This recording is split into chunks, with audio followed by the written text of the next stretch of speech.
Alors, j'espère que vous allez bien. Dans cette vidéo, je vais simplement venir changer les petites aiguilles de ma montre. Donc là, on est sur un mouvement NH34. Je te mets le lien dans la description. Donc là, on est sur de la création de montre.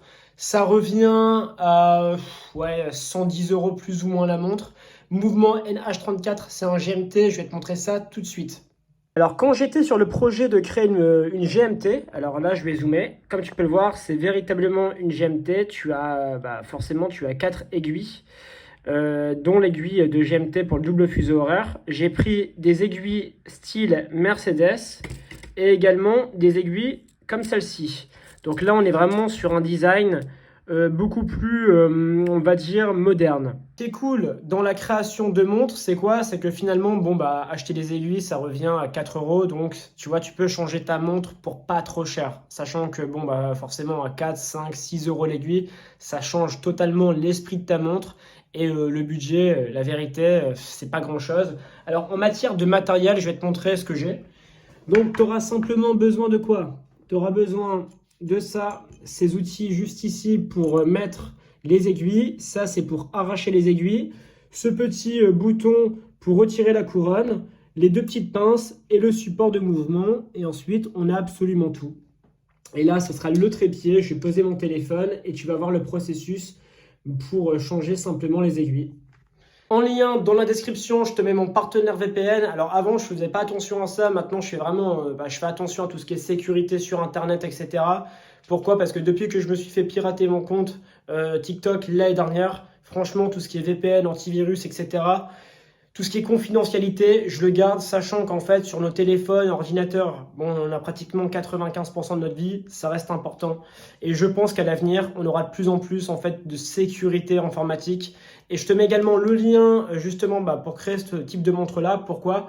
Parce qu'en fait, si tu veux, quand tu vas sélectionner un mouvement de montre, ton mouvement doit être adaptable à ton boîtier de montre. Et ensuite, ton boîtier de montre doit avoir aussi la bonne dimension, le cadran de montre.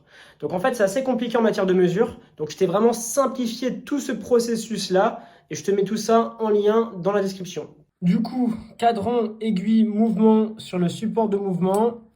On va réenfoncer la petite couronne. Créeunemontre.com, que du plaisir, abonne-toi. Le mouvement dramatique de la vidéo va bientôt arriver. Impossible de rentrer la couronne.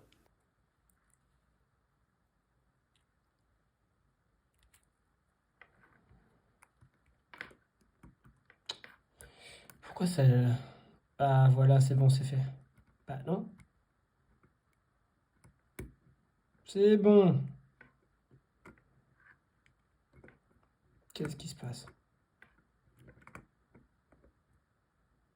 Oula. Là, du coup, les gars, on est sur une alerte horlogerie. Il y a eu un petit problème. Je vais devoir demander sur TikTok comment ça se passe pour voir s'il y a un semblant de réponse. Je vais te montrer. Alors, c'est pas très grave, il y a toujours une solution. Mais comme tu peux le voir, je ne peux pas tirer la couronne parce qu'en fait, elle est bloquée. Et ce qui est embêtant, c'est quoi? C'est que du coup, c'est que du coup, en fait, il y a un truc qui ne va pas, quoi. Donc, je vais forcément devoir déshabiller le mouvement pour ensuite voir où est le problème. Ça va être ma première fois comme ça. Et ça va être aussi intéressant. Comme ça, en fait, on va pouvoir aussi découvrir d'autres aspects. Alors, j'aurais pu ne pas te le montrer, hein, mais je pense que c'est aussi intéressant pour tout le monde de voir si je trouve une solution ou pas. Et on verra la suite de cette aventure. Alors, du coup, le mouvement est bloqué. Je ne sais pas comment, on va dire, je vais pouvoir le réparer, honnêtement. Alors, qu'est-ce que je vais venir faire dans un premier temps? Ça va être extrêmement simple. Je vais d'abord commencer par enlever les aiguilles. Je vais enlever les aiguilles. Et ensuite, on verra bien si je trouve une solution. Logiquement, je suis censé trouver une solution. Paf.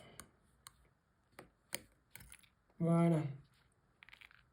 Donc c'est ça pour le moment, c'est facile. Et ouais. Ensuite, le cadran, on va le retirer. Voilà, donc c'est fait.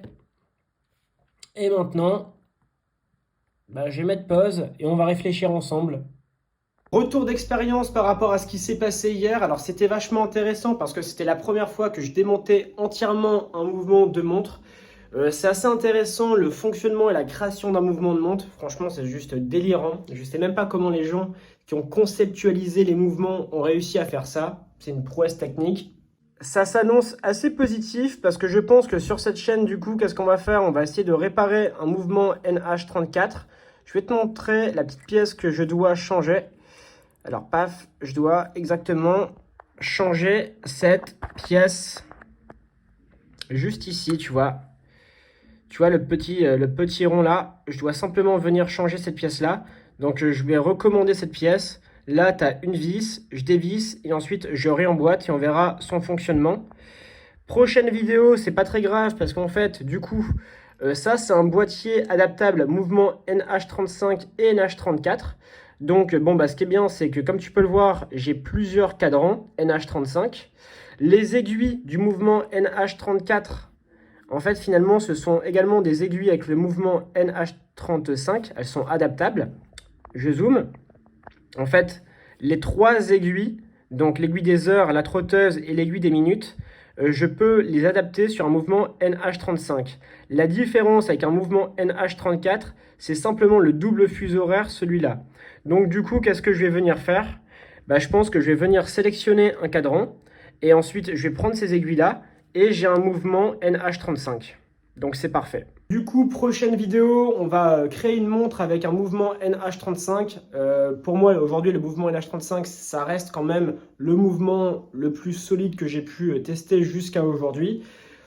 Tous les liens concernant les pièces que je viens de citer, je les mets en description sur mon site internet créeunemontre.com.